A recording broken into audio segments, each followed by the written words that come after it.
Before we get going on to the meat and potatoes of today's video, how do you like my pre-cooler for my CPU?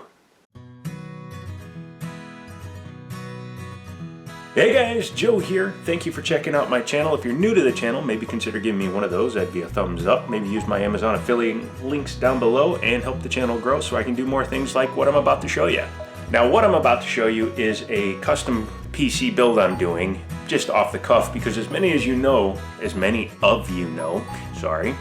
like to go out and find deals and hunt and do all this and that, and then I wind up with extra parts that I don't know what to do with. And for the longest time, I've had a HP desktop PC sitting here forever, and it's been doing nothing because I took the processor out of it and sold the processor, and then I just had the motherboard and the case sitting here forever, and I was wanting to build myself a new HTPC, home theater PC, sorry, words, and I was looking at things I had laying around, and I had a couple of broken Xboxes, specifically what looks like one Xbox, but it's technically two, and we're going to get into that. Now I'm going to overlay some video as well, so this is some video that I recorded earlier of me actually disassembling it, and as you see, it is a ATX form factor. It's got 4 DIMM slots and everything's in its normal position, but I wasn't happy with that. I wanted to take it out of that bigger box and put it into something a little bit more compact, and by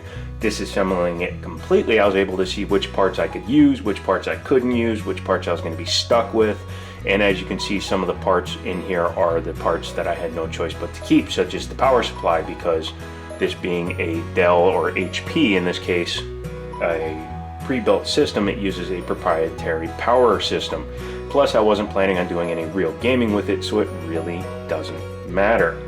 But the first thing I needed to do was take off the really terrible cooler it came with. It's just a stock cooler. It was on a i5 2400, I believe, so it really didn't even need to perform that well. And I went ahead and removed that cooler, and I was left with the option of water cooling the system, but I wanted to keep it somewhat compact, or doing what I'm going to do here, which is take this cooler, which actually comes from an ultra small form factor PC, and put it on this processor. Now the first time I did it, I went ahead and found out that the RAM slots were interfering with a tab that was on the side of the cooler. But as you can see here, I used a hacksaw and removed the bracket that normally I guess is for cable management on this, and put it in the system, and now I can use all 4 DIMM slots if I wish. The one downside is that I lose the PCIe slot by doing it, potentially. I mean, I could use a very thin card, but I'd have to cut off one more bracket, or I have to use a PCIe extension, which is more than likely what will happen. And that brings us to what you're seeing here. So this is the top of the Xbox, that's the bottom of the Xbox. What I've done, I'm not going to disconnect everything, is I've test fit everything. The way the cooler fits, it no longer interferes with the RAM slots, all that's good. And I'm going to show you here in another flashback or B-roll that what I had to do to mount this cooler was a little bit different. I actually had to go in and use thumb screws from a Cooler Master cooler to hold the screws down from the bottom. What that does, it actually lifts the motherboard up as well, and that's going to come in handy down the road, so that'll be good. Now that we're back again, this was the original fan shroud. I'm using it to actually space the power supply, or give the power supply something to sit on right now. And I'm gonna have to figure out probably something a little bit more permanent, but that may actually work just fine. I may just have to glue some little pegs and then put some, drill some holes in it for mounting screws. But what I wanna show you is actually under the motherboard, because as you can see, it's completely removable this way. So what I have to do is I actually need to decide the actual final positioning of the system, and then I'm going to mark where the holes are for the normal attachment points, and I'm going to take little plastic nubs, put them in there, and then I'll put some motherboard standoffs. Sorry, it took me a second to remember what those were. That way it will keep it secured to the case as well as elevated a little bit. Over here on the side, again, I have this shroud sitting here, but I also have the SSD kind of just sitting here, and again, final fitment will be a little bit different. I'm going to make some brackets, but as you can see, power supply now sits there. These are the original front panel connections.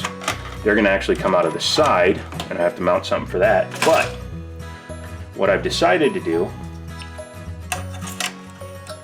is take a couple of Xbox One faceplates, because they actually just snap into place when you don't have wires in the way. And as you can see, that fits flush. But obviously the system is too tall because of the power supply, and I don't want to cut down through and then mount the power supply lower because it would interfere with the motherboard. So what I'm going to do, so as you can see, when you have the two stacked together, it looks like it's got two Xboxes stacked on top of each other, right? Well, we are going to be making some mods to this build on top of the mods that have already been done in order to make it work. But for now, that's going to be fine. I'm actually going to block off this DVD Blu-ray connection, as well as cover this and part of the top. As for this side panel, I'm intending on actually taking the original side panel, which was actually on the other side of the case. I've taken all the sharp edges off, and I'm going to attach it in a way that makes a vent on this side. So it's going to close that off quite effectively too, once it's all put together. And then the two halves will be removable, but this piece will come off with this piece.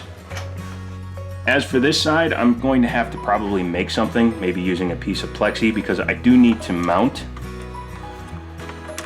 these controls right in there. That way I keep the power button, the reset button, and all the USBs. And that's not going to be that difficult actually. A piece of plexi and then a couple of screws, and then these will stick out just a little bit. However, I do intend to reuse the original faceplate as well. So I'm thinking I'll just cut it so that it fits, and again attaches to the upper part of the case, and then modify it down to this end.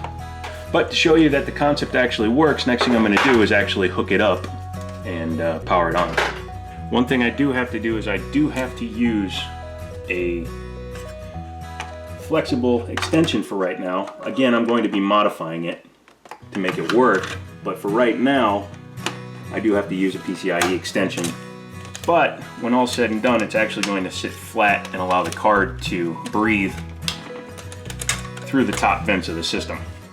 So I still have a little bit of mounting ideas to figure out, but I'm thinking something like that. Or maybe even just flat like this. We'll see. I'm thinking something like that. It's going to be very close to the power supply, but it'll work fine. For now, we're just going to lay it out on the side. But let's go ahead and power up this monstrosity by pushing the power button.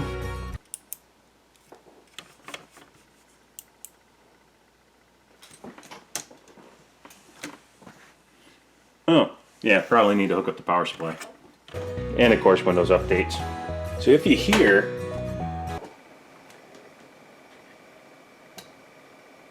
it's actually not any louder than a normal Xbox One. And because it's an HTPC, I went ahead and picked up one of these, which I highly suggest. This is just a cheap, I think this was $10 wireless keyboard mouse combo with the touchpad that is working just fine if I pan up to the screen. As you can see, using real temp, it runs a little on the warmer side, but not terribly. Even under full load, it's not going to do bad. In fact, I'll run a Cinebench real quick. So the main thing you'll see is that the load temperature is not that high. I think it gets up to like 61 under IDA. I'll have to double check for sure once I get it all set up. But very respectable for 100% usage. Now this is just a i3 2130 that's in it currently, and I do have a solution for that coming. This is just going to be a HTPC for my bedroom or underneath my TV, so it doesn't need to be an i7, 6950X or anything silly like that. So this is just going to be a quad-core processor that's running at a decent rate. It got up to 50 degrees Celsius under 100% load, which means that the cooling solution is more than enough for a low-powered machine like this. Now I do have to figure something out for the mounting of the graphics card. That won't work, not the way it is currently. And I'll figure that out here eventually. But the main thing is I'm not looking to build a gaming machine out of this. I want it to just be an HTPC. However, this computer, once I change the processor out, will actually be pretty darn usable as a mid-range gaming PC. Games like Grand Theft Auto 5 run perfectly fine on this machine, even with the i3. So with the i5 I'll be able to actually play some games. However, if it goes in the bedroom, I'm only going to be using this controller, which will limit what I can do because this is not a gaming pad, this is just a keyboard pad. Highly recommend one of these if you want something really small that you can just sit in a chair across the room and use. It's good, I think, for 15 meters.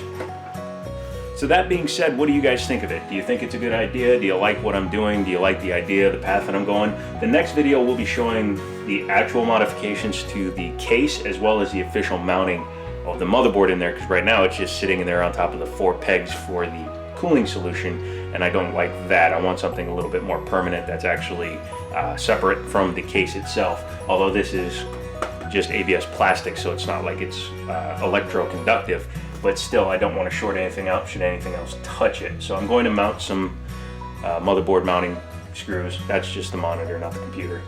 And I'm going to decide, I think I'm going to put this plate up here because this one has the original HDMI sticker on it, and then I'm going to mount this one down here. I'm thinking about adding a slot loading Blu-ray player. However, I haven't fully made up my mind because with this double stack setup, it gives me enough room to add a cooler, all-in-one cooler potentially. So I'm thinking about that as well. Maybe one with custom length tubing and things like that, or maybe even a full custom water solution. I haven't fully decided. That might be overkill for something like this, especially since it can't power a whole lot of overpowered cards and whatnot. But yeah, let me know in the comments if you think that's a cool idea what I'm doing, if you would do something like that yourself. I haven't seen somebody do a double Xbox HTPC, but I think it'll be cool when it's done. Again, I have a couple of things coming that are going to cosmetically make it look nicer, as well as I have to finish up modifying it. So I'm going to do that. I'm going to get out of here. If you like this video, give it a thumbs up. Maybe consider subscribing down below using my Amazon affiliate links. Christmas time's coming, so you know you need to buy gifts for everybody.